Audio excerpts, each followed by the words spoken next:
یوم لا ینفع مال ولا بنون الا من اتى اللہ بقلب سلیم. اللهم صل على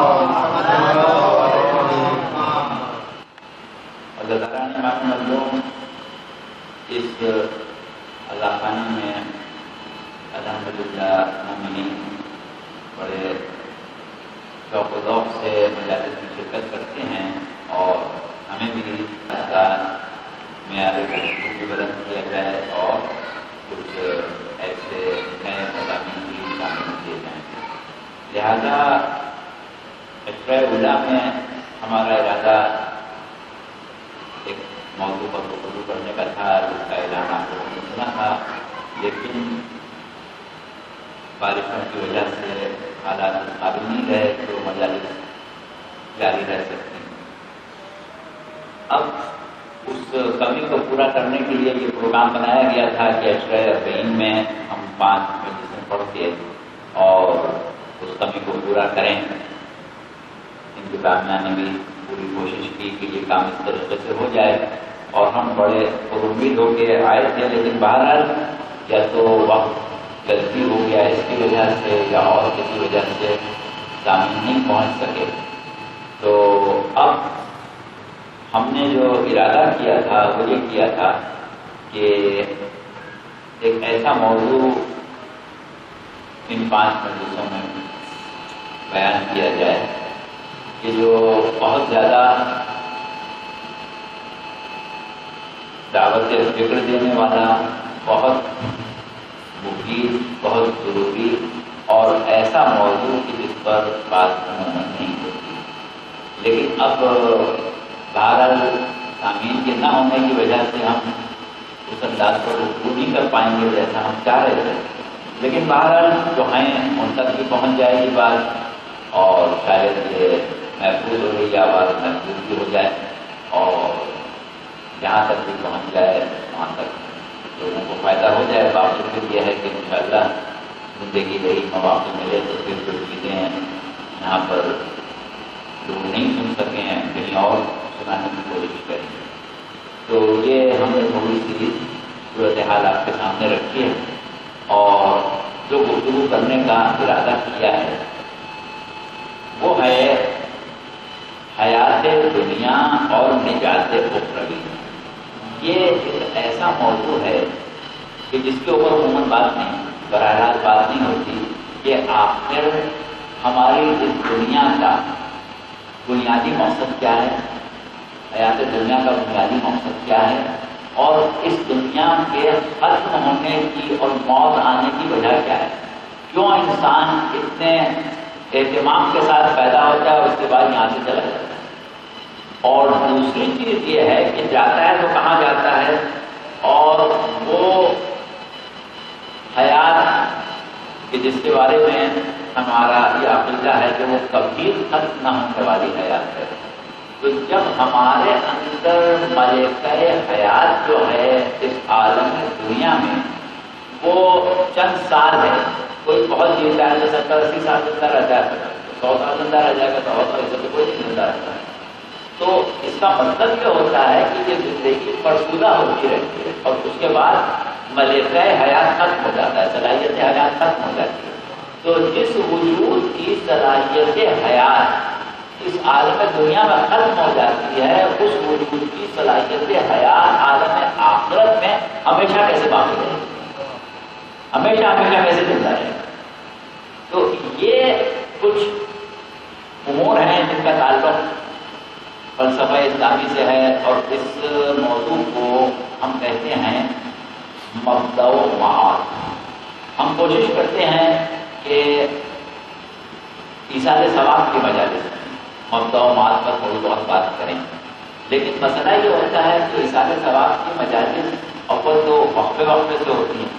دوسری چیز یہ ہوتی ہے کہ ہر ایصال ثواب کی مجلس میں اس کو سننے کے اہل بھی نہیں ہوتے. بہت مشکل سے کوئی مجلس ایسی نکلتی ہے کہ جس میں ان موضوعات کو سننے کے اہل ہیں. تو اس لحاظ سے یہ ہمیشہ کہیں رہ جاتا ہے.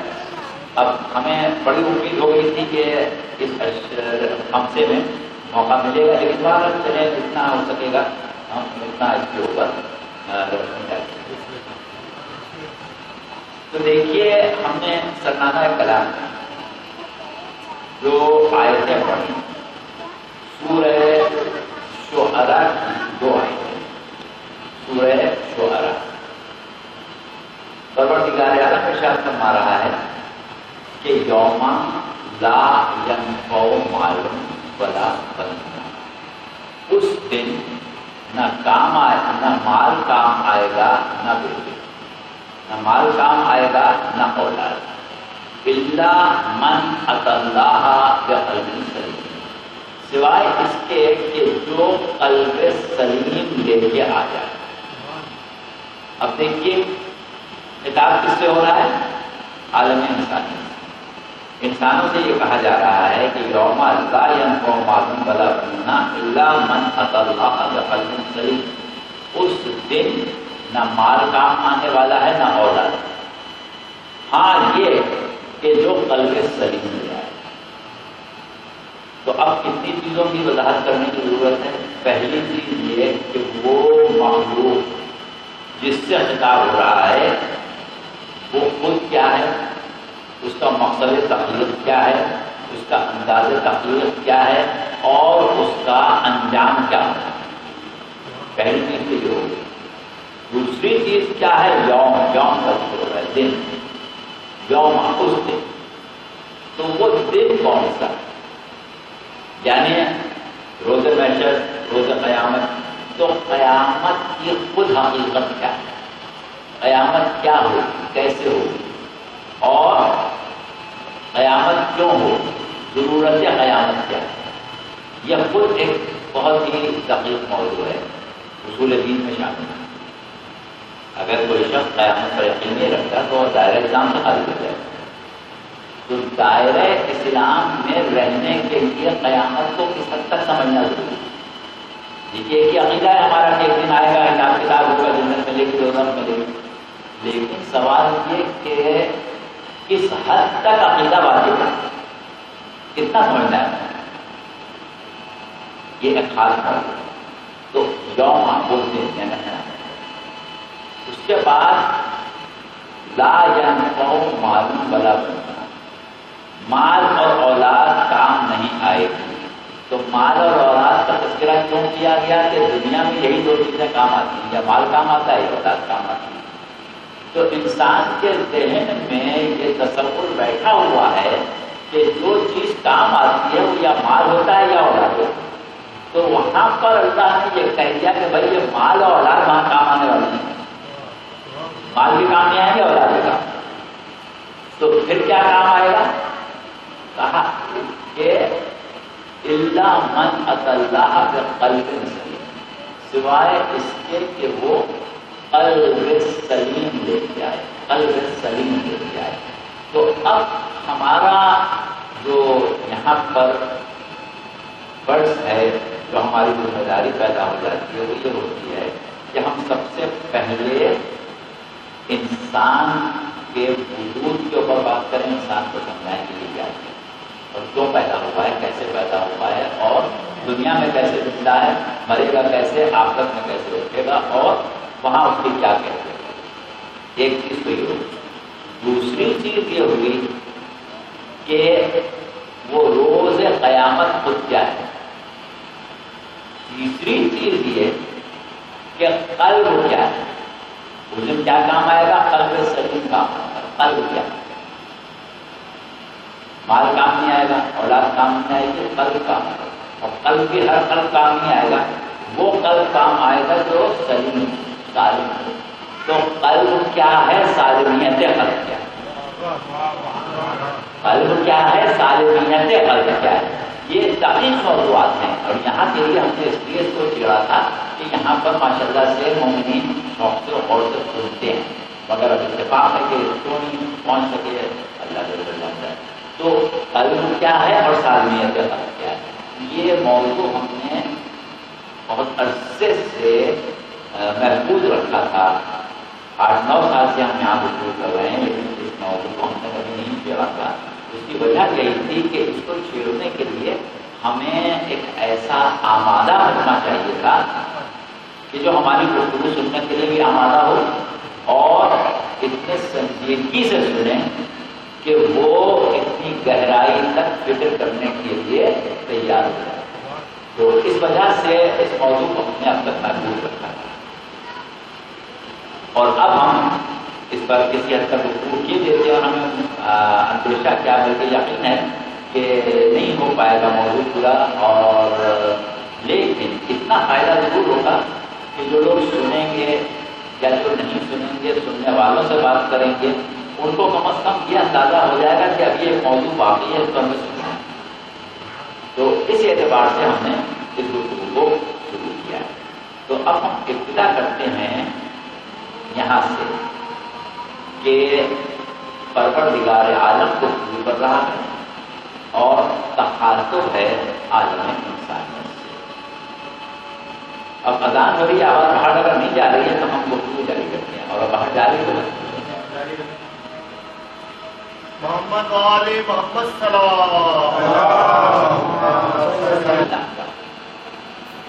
اور تخاطب ہے انسان سے. تو اس کا مطلب یہ ہوا کہ جو گفتگو اس کلام میں کی جا رہی ہے وہ دراصل اللہ اور بندے کا تعلق ہے خاص, جس کی بنیاد پر بات کی جائے. اللہ خالق ہے, اللہ نے انسان کو ایجاد کیا کہ انسان کیسا ہونا چاہیے, پھر اس کو عدم سے وجود بخشا, اور عدم سے وجود بخشنے کے لیے اس نے ایک مقصد کا تعین کیا. یعنی اللہ کوئی بیکار کام تو نہیں کرتا ہے, بے مقصد تو نہیں کرتا ہے. انسان جیسی مخلوق کو خلق کرنے کے لیے ایک مقصد کا تعین ضروری ہے. یہ مخلوق کیوں خلق کیا, اس مقصد کے تحت اس کو خلق کیا. اب اس مقصد کی راہ پر لگانا یہ اس نے اپنی ذمہ داری دی, لہذا ہدایت کو اپنا پریکر.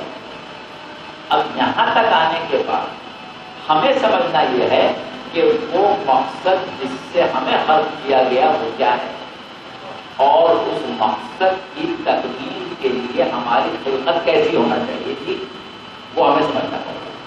یہ ہم اس لیے بات کر رہے ہیں کہ دیکھیے ہر شے, ہر مخلوق جس کو پروردگار عالم خلق کرتا ہے اس کے مقصد کی تکمیل کی صلاحیت اس کے اندر دے کے خلق کرتا ہے. ایسا نہیں ہو سکتا کہ انسان اللہ مثلا پرندے کو اڑنے کے لیے خلق کرے اور اس کو اڑنے کی صلاحیت نہیں.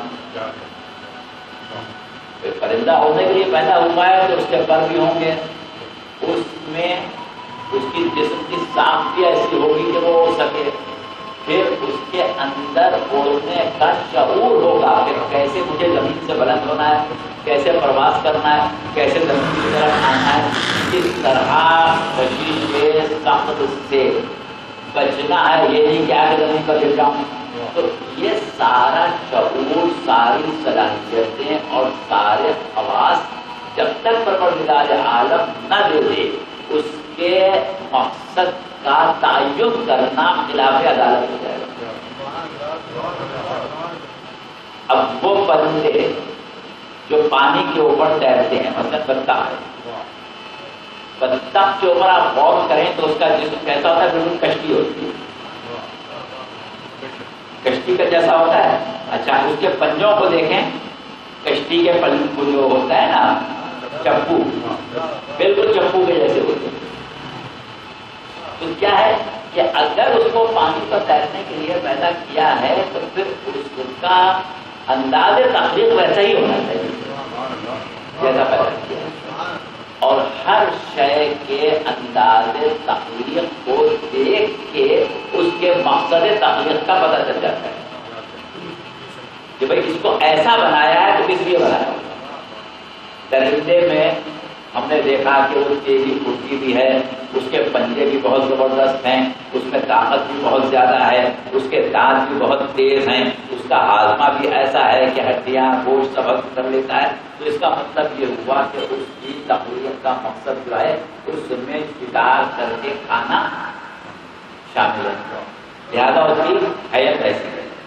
تو ہر مخلوق کی حیت جو ہے وہ عین اس کی تخلیق کے مقاصد اور زندگی گزارنے کے ادوار کے مطابق ایجاد کی جاتا ہے، اس سے مختلف ایجاد کی جاتی ہے۔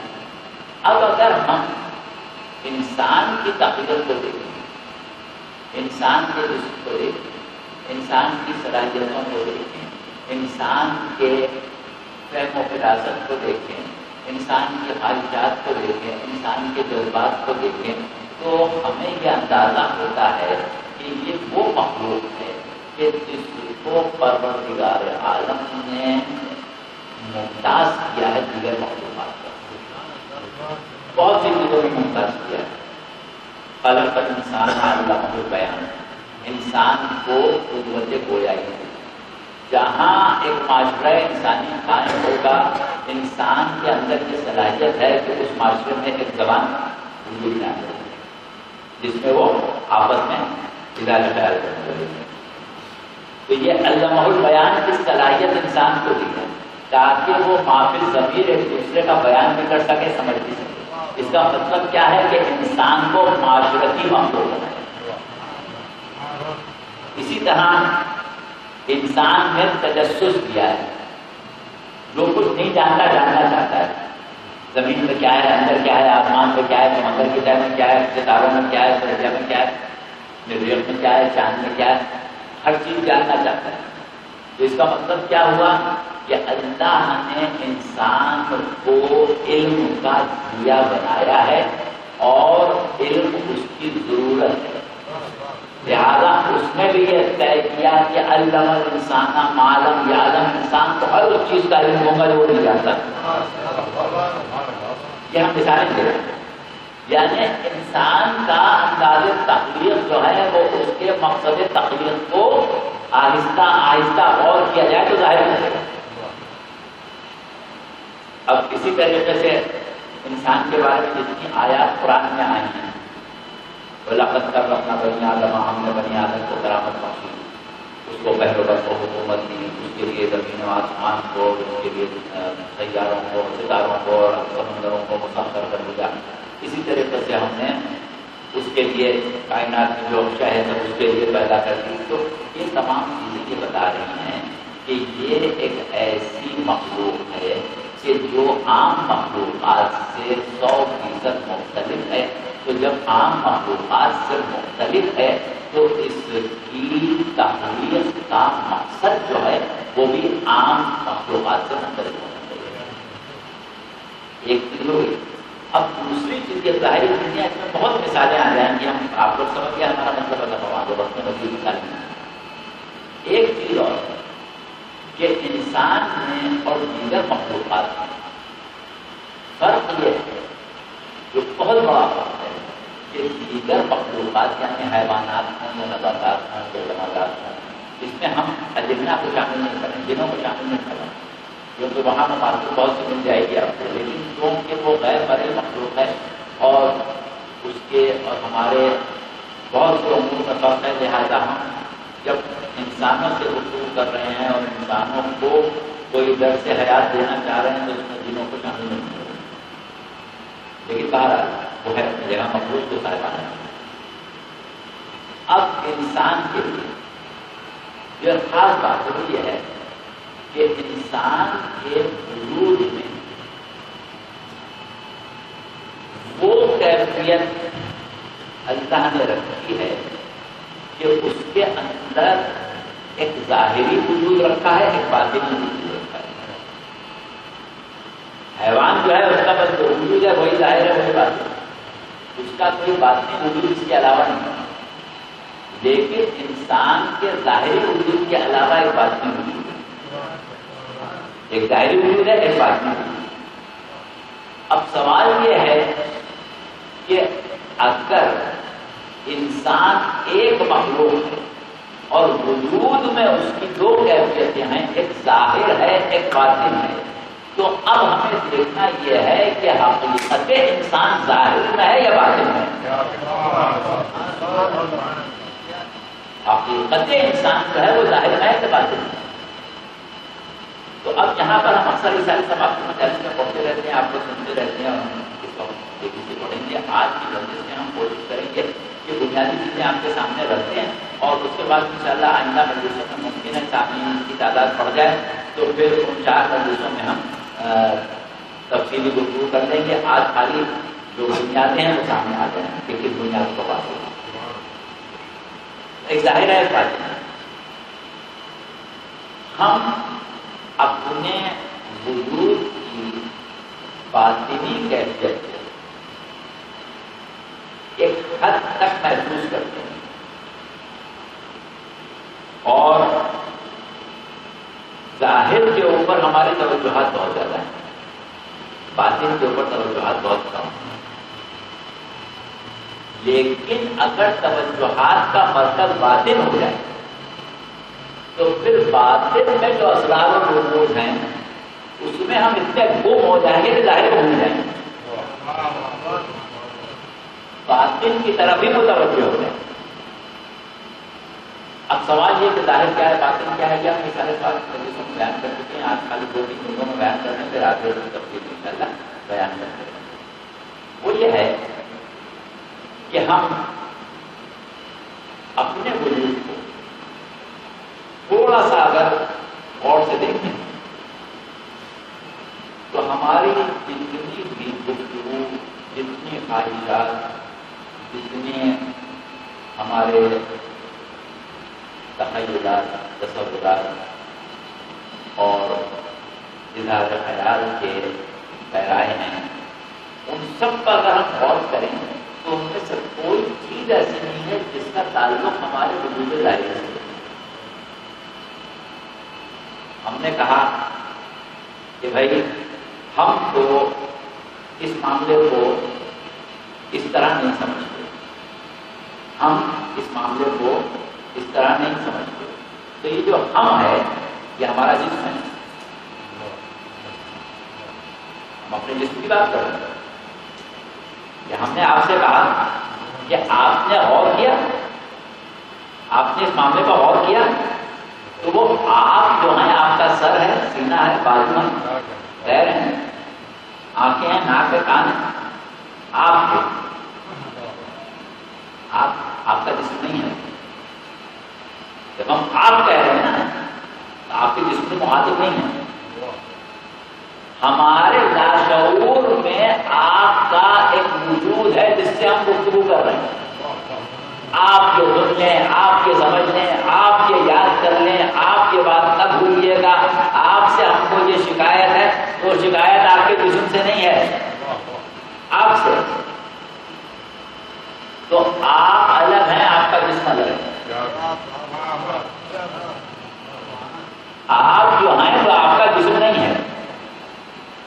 تو اس کا مطلب کیا ہے کہ انسان الگ ہے، انسان کا جسم الگ ہے۔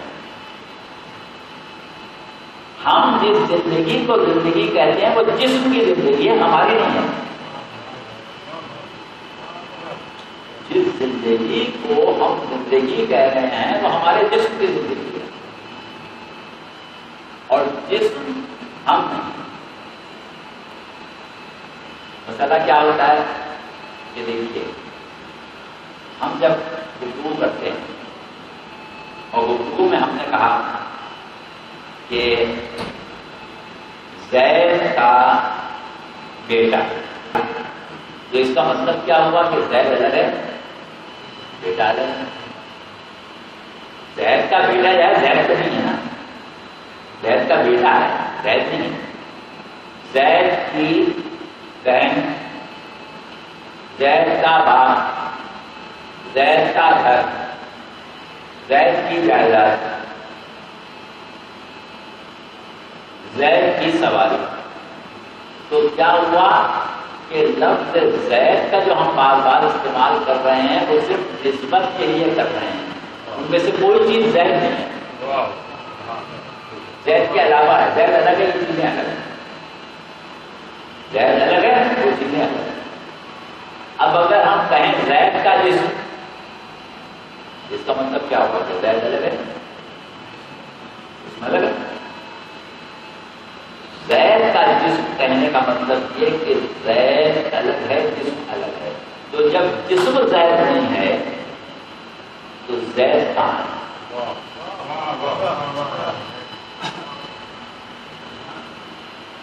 ہم کسی سے کہیں کہ زید صاحب کہاں ہیں، آپ نے کہا وہ بیٹھے ہیں،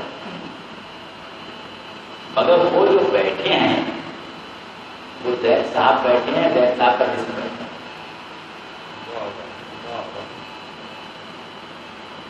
تو یہ ہے ایک سمجھنے کی کہ ظاہر اور باطن میں فرق کیا ہے، یہ سمجھنا پڑے گا۔ ظاہر میں اور باطن میں فرق کیا ہے؟ تو بات یہی ہے کہ پروردگار عالم نے جیسے انسان کا ذکر کیا تو کیا کہا، کبھی تو اس کے ظاہر کی بات کی، خلق الانسان من صلصال کالفخار، ہم نے انسان کو کھنکھناتی ہوئی مٹی سے پیدا کیا، جو کھنکھناتی ہوئی مٹی سے جو چیز پیدا ہوئی وہ انسان کا جسم ہے، انسان ہے۔ اور جب کہا کہ لقد خلقنا الانسان فی احسن تقویم، ہم نے انسان کو بہترین انداز کا خلق کیا، تو مراد جسم ہے، وہ حقیقت انسان۔ دیکھیے ہم کیا کہتے ہیں، اللہ نے ہم کو احسن تقویم کا خلق کیا، ہم اشرف المخلوقات۔ اگر ہم یہ سمجھتے ہیں کہ وہ احسن تقویم کا خلق کرنے کی جو بات ہو رہی ہے وہ جسم کی ہے، تو جسم جو ہے ہمارا وہ ہاتھی کے سامنے ہمیں کھڑا کر دیا جائے تو ہم کتنے چھوٹے ہو جائیں گے؟ تو ہم سے اچھا تو ہاتھی ہوگا نا، وزنی بھی ہے، بڑا بھی ہے، طاقتور بھی ہے، صرف جسم کی بات ہوگی۔ اگر ہم کو تو ہم تو 4 قدم بھی نہیں چلیں گے، وہ 2 میل نکل جائے گا، تو بہتر ہوا نا۔